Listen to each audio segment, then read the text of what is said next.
కుటుంబంలో ఒక పెద్ద దిక్క. ఎప్పుడైనా ఇక్కడికి వచ్చినప్పుడు ఎంతో ఆప్యాయతగా పలకరించే పెద్దాయన ఈరోజు మా కళ్ళ ముందు లేడంటే కూడా చాలా బాధేస్తుంది.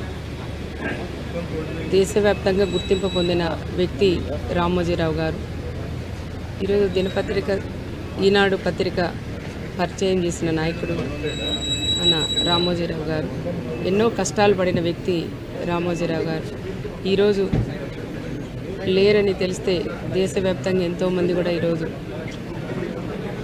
ఆయన ఎంతోమందిని కూడా కుటుంబాలు కూడా కాపాడిన వ్యక్తి రామోజీరావు గారు. ఆయన లేని వార్త వినంగానే ఎంతోమంది షాక్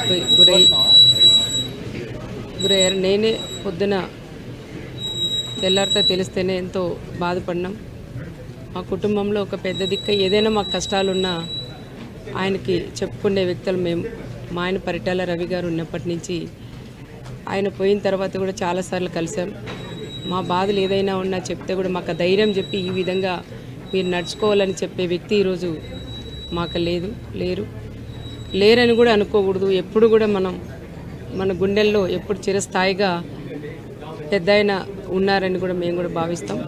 తప్పకుండా ఆయన ఆశయాలు ఏవైతే ఉన్నాయో అవన్నీ కుటుంబ సభ్యులు కూడా అవి కొనసాగించాలని ప్రత్యేకంగా అందరినీ కూడా నేను కోరుకుంటూ ఏ నలుమూలలో ఎక్కడ అన్యాయం జరిగినా గొంతెత్తి మాట్లాడగలిగింది రామోజీరావు గారి ద్వారా పెట్టిన ఈటీవీ సంస్థ ద్వారా ఆ మాటను మాట్లాడగలిగారు.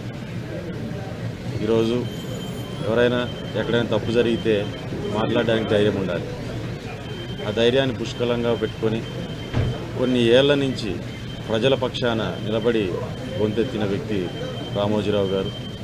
మరి దాంతోపాటు ఇన్ని సంస్థల్లో ఎంతోమందికి ఉపాధి అవకాశాలు కల్పించి ఎన్నో కుటుంబాలని నిలబెట్టాలనే ఆలోచనతో ముందుకెళ్ళిన వ్యక్తి. ఆయన ఎంతో అభ్యుదయ భావాలతో ఆలోచనలతోనే ముందుకెళ్ళిన వ్యక్తి. సమాజం బాగుండాలని పాటుపడిన వ్యక్తి.